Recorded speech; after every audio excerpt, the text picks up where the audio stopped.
अच्छा, तू माँ से भी मजाक करेगा। कोई 600 वर्ष पुरानी बात है। विजयनगर का साम्राज्य सारी दुनिया में प्रसिद्ध था।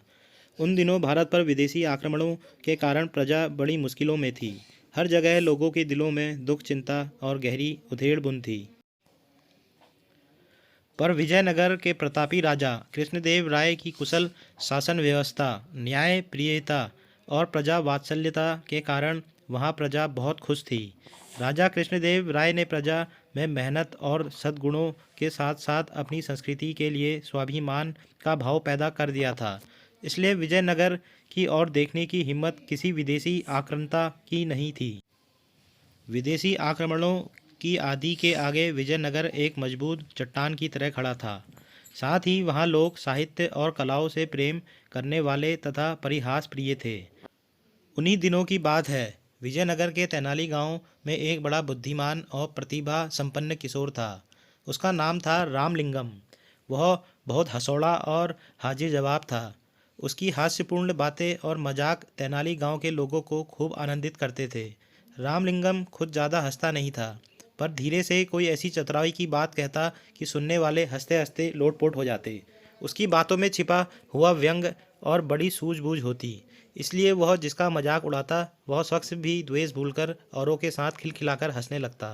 यहाँ तक कि अक्सर राह चलते लोग भी रामलिंगम की कोई चतुराई की बात सुनकर हंसते हंसते लोटपोट हो जाते। अब तो गांव के लोग कहने लगे थे, बड़ा अद्भुत है यह बालक। हमें तो लगता है कि यह रोते हुए लोगों को भी हंसा सकता है। रामलिंगम कहता, पता नहीं रोते हुए लोगों को हंसा सकता हूँ कि नहीं, पर सोते हुए लोगों को जरूर हंसा सकता हूँ। सुनकर आसपास खड़े लोग ठहठहाकर हंसने लगे। यहाँ तक कि तेनाली गांव में जो लोग बाहर से आते, उन्हें भी गांव के लोग रामलिंगम के अजब अजब किस्से और कारनामे सुनाया करते थे। सुनकर वे भी खिलखिलाकर हंसने लगते थे और कहते, तब तो यह रामलिंगम सचमुच अद्भुत है। हमें तो लगता है कि यह पत्थरों को भी हंसा सकता है। गांव के एक बुजुर्ग ने कहा, भाई हमें तो लगता है कि यह घूमने के लिए पास के जंगल में जाता है, तो वहाँ के पेड़ पौधे और फूल पत्ते भी इसे देखकर जरूर हंस पड़ते होंगे। एक बार की बात है, रामलिंगम जंगल में घूमता हुआ माँ दुर्गा के एक प्राचीन मंदिर में गया।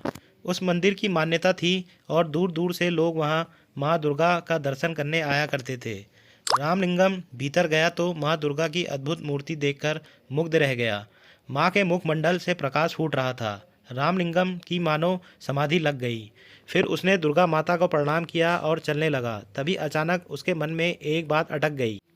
माँ दुर्गा के 4 मुख थे, 8 भुजाएं थी। इसी पर उसका ध्यान गया और अगले ही पल उसकी बड़ी जोर से हंसी छूट गई। देखकर माँ दुर्गा को बड़ा कौतुक हुआ। वे उसी समय मूर्ति से बाहर निकलकर आई और रामलिंगम के आगे प्रकट हो गई। बोली, बालक तू हंसता क्यों है? रामलिंगम माँ दुर्गा को साक्षात सामने देखकर एक पल के लिए तो सहम गया, पर फिर हंसते हुए बोला, क्षमा करें माँ, एक बात याद आ गई इसलिए हंस रहा हूँ। कौन सी बात? बता तो भला, माँ दुर्गा ने पूछा। इस पर रामलिंगम ने हंसते हंसते जवाब दिया, माँ मेरी तो सिर्फ एक ही नाक है, पर जब जुकाम हो जाता है तो मुझे बड़ी मुसीबत आती है।